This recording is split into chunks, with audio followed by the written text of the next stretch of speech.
E aí galera, beleza? Tudo tranquilo? Professor Thiago Ferreira, professor de Biologia, e seja muito bem-vindo ao nosso canal. Na videoaula de hoje, uma continuação da videoaula anterior sobre proteínas. Então aqui é a parte 2, que nós vamos focar em cima da atuação das enzimas.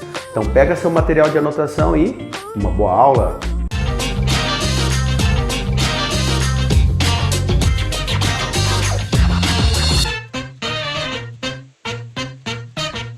Bom, galerinha, então a ideia da nossa aulinha de hoje, seguindo o padrão da aula anterior, ela vai ser dividida em dois momentos. Então, no primeiro momento, características gerais aqui das enzimas, funções, estrutura, algumas propriedades. E na segunda parte, no segundo momento da aula, a gente tem a parte de fatores que alteram o trabalho enzimático e inibidores enzimáticos, beleza? Mas eu adianto para você, se você tiver alguma dúvida ou quiser pegar a primeira parte, o primeiro momento a respeito de proteínas, acessa o card que você vai estar acompanhando aí numa sequência cronológica, tá? Essa videoaula faz parte da playlist de Bioquímica, onde nós já temos algum material gravado. Você pode visitar lá também, para poder estar acompanhando, beleza? Então vamos lá, o foco da nossa aulinha hoje é o estudo das enzimas, que são nada mais do que proteínas especiais que apresentam a função de aumentar a velocidade das reações químicas. Quando eu falo aumentar a velocidade das reações químicas,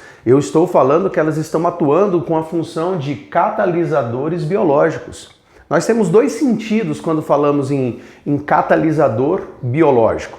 Ela vai aumentar a velocidade da reação, vai acontecer essa reação de forma muito mais rápida e ela vai acabar economizando energia durante esse processo. Então ela diminui uma coisa que a gente chama de energia de ativação, que é a energia necessária para que uma reação química aconteça.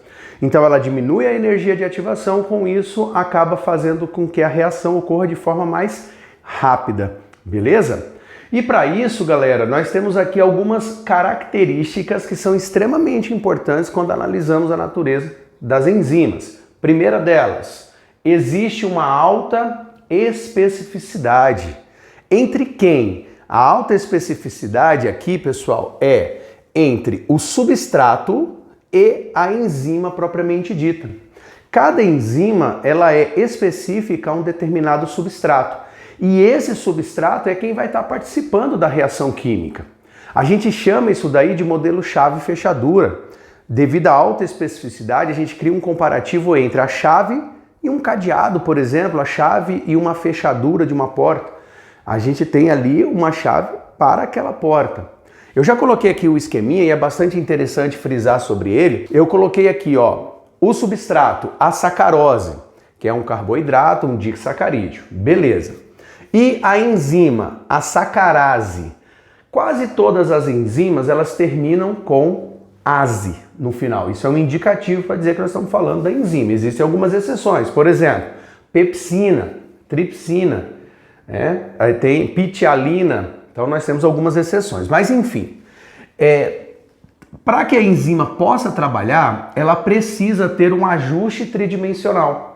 Então o local do encaixe da enzima com o substrato, ela possui ali uma similaridade espacial. E com isso você tem a ligação e aí existe uma conformação para que ela cumpra a função. Nesse caso aqui nós estamos falando da quebra de uma macromolécula em moléculas menores.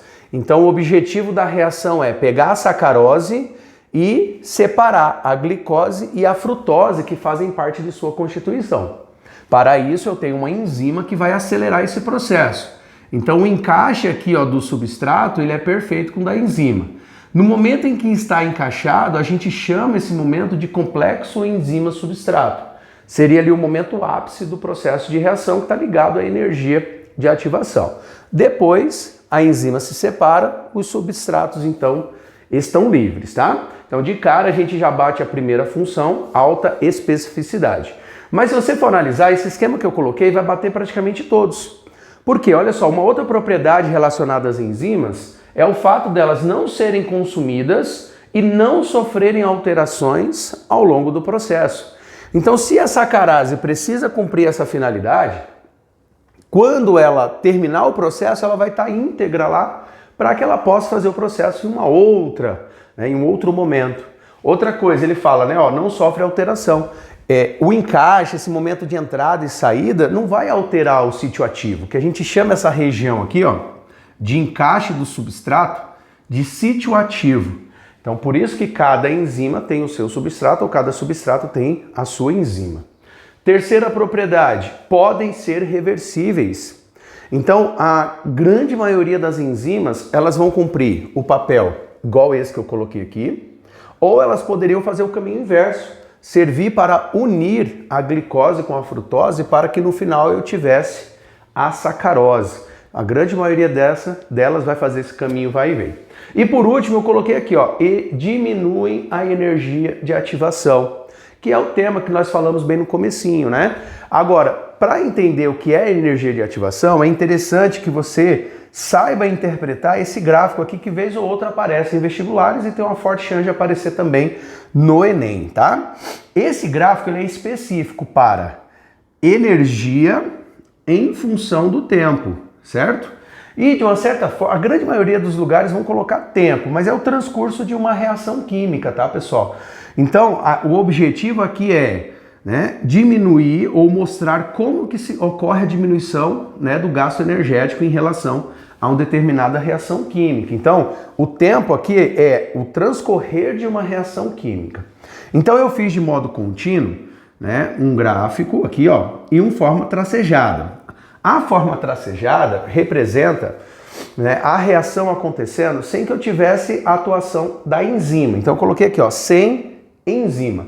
Então, na hora que essa reação for começar a acontecer, eu vou gastar um determinado padrão de energia de ativação, que vai ser muito maior se eu comparar a quantidade de energia necessária com a participação da enzima, tá? Então, a gente diminui a energia de ativação. Com isso, a gente acaba fazendo com que ela ocorra mais rápido.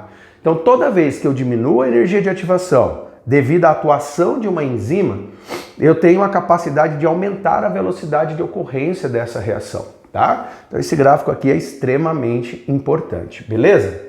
E aí, por fim, eu coloquei aqui um pouquinho sobre a diferença entre proteínas simples ou enzimas simples, né, e enzimas conjugadas, tá? No caso aqui, pessoal, ó, essas proteínas simples, entendam por enzimas simples, né? Porque enzimas são proteínas. No caso, uma enzima simples, ela vai ser constituída apenas por cadeias polipeptídicas, certo? Só tem proteína, só tem estrutura proteica formando a parte dela. Agora, as proteínas conjugadas, elas já vão receber o nome de holoenzima.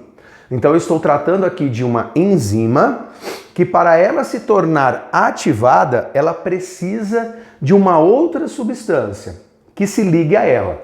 Se essa substância ela for, por exemplo, um composto inorgânico, um sal mineral, por exemplo, um íon, aí eu vou chamar essa substância de cofator.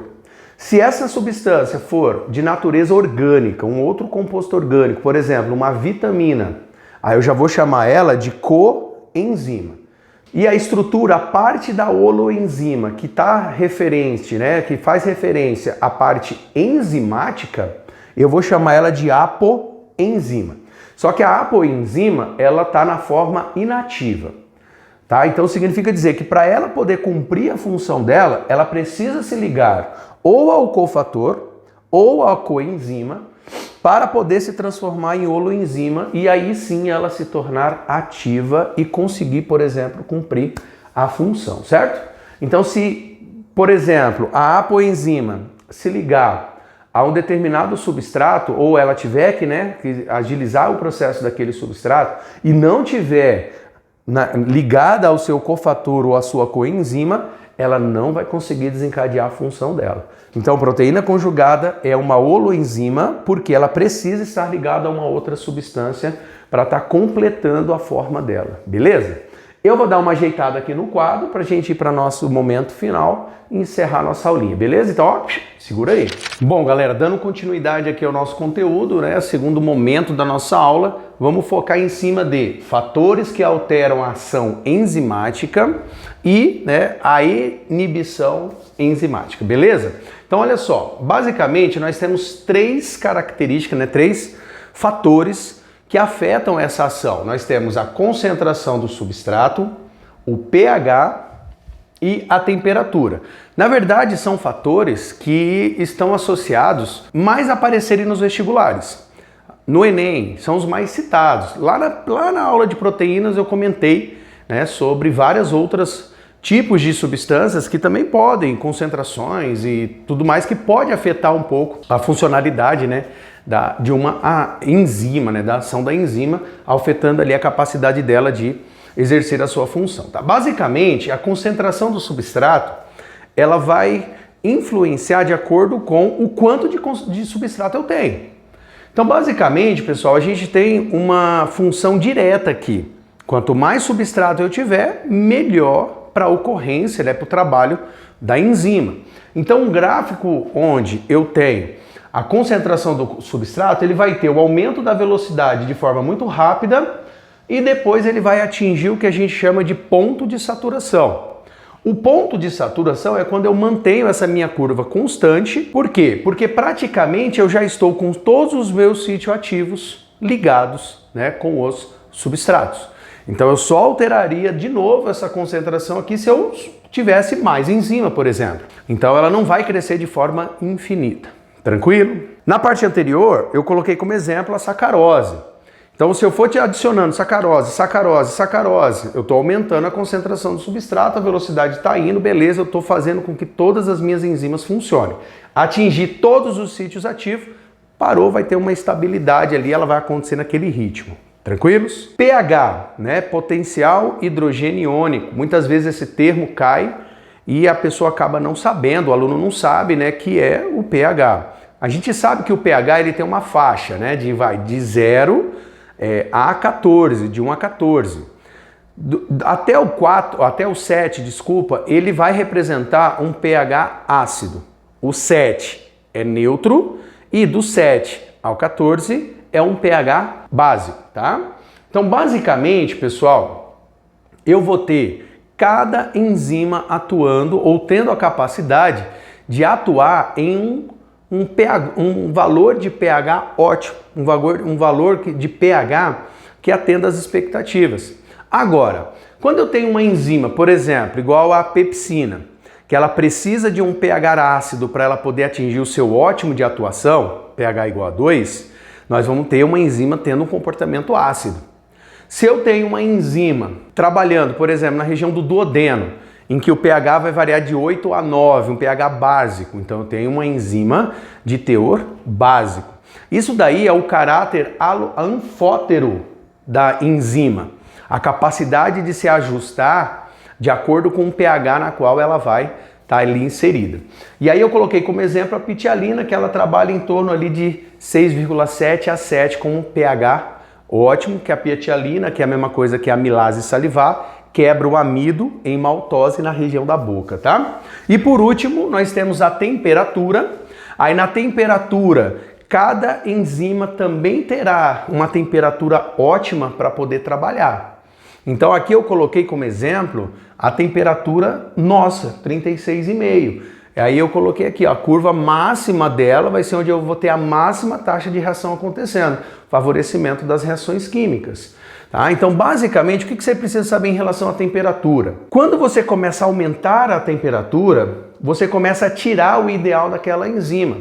E aí você começa a fazer um desfavorecimento em relação à estrutura enzimática. Isso vai gerar desnaturação. Então, muitas das vezes, uma alta da temperatura ela pode provocar uma desnaturação de forma definitiva. O nosso corpo ele tem, né, a resposta ao estado febril, ao início, né, do aumento da temperatura, como um desencadear de desestabilização de possíveis micro-organismos que estão ali dentro, principalmente bactérias. Por isso que quase toda ação bacteriana ela vem com febre, porque o aumento da temperatura tenta desestabilizar a atuação né, das enzimas, né, dentro dessas bactérias. Fechou? E para finalizar a aula, inibição enzimática. Nós temos dois tipos, tá? A inibição competitiva e a inibição não competitiva. Na competitiva, nós temos uma substância que apresenta um formato, né? Ela apresenta uma estrutura semelhante, principalmente em relação ao sítio ativo, né? Com relação ao substrato daquela enzima. Então é como se eu pegasse, por exemplo, uma substância que tivesse praticamente o mesmo encaixe que a sacarose naquele exemplo anterior, que se ligasse com a sacarase. Então ela disputa e ela encaixa o sítio ativo. Isso daí é comum em algumas drogas antibacterianas, né? Ou seja, em alguns tipos de antibióticos, por exemplo, a gente tem. Um exemplo é a sulfa, que acaba competindo por o sítio ativo de algumas enzimas bacterianas e atrapalha o processo metabólico delas. Na inibição não competitiva, a gente tem o chamadas substâncias alostéricas, ou seja, são substâncias que acabam se ligando à enzima, não necessariamente elas não vão se ligar no sítio ativo, mas elas provocam uma deformação na estrutura enzimática e isso altera o sítio ativo. Então aquela enzima acaba perdendo a capacidade de se ligar com o seu substrato, porque deformou o seu sítio ativo. Um exemplo, né, prático disso daqui são substâncias, né, que são utilizadas em medicamentos anti-HIV.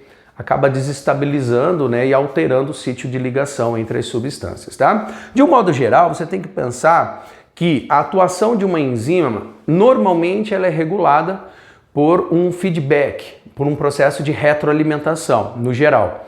Então, a máxima concentração, a atuação, ela vai estar em resposta ao produto final. E isso vai regular o quanto de enzima eu preciso ter ali dentro. Fechou? Beleza, galera? Então, bora lá. De coração, eu quero já agradecer a sua presença aqui. Se você chegou até aqui é porque a aula te atendeu às expectativas, te ajudou, né, a reforçar um pouquinho mais o seu conteúdo. Então, eu gostaria de te convidar a se inscrever no canal, a ativar o sininho das notificações, a dar um like nesse vídeo para que ele possa estar alcançando cada vez mais outros alunos, certo? E aí, se você quiser me acompanhar nas redes sociais onde eu posto os quadros dessas aulas, você tem aqui o meu Facebook, o meu Instagram, onde você pode estar acompanhando meus perfis, certo? Então, de coração, muito obrigado pela sua presença, fico muito feliz por você estar acompanhando o meu trabalho, bons estudos e fui!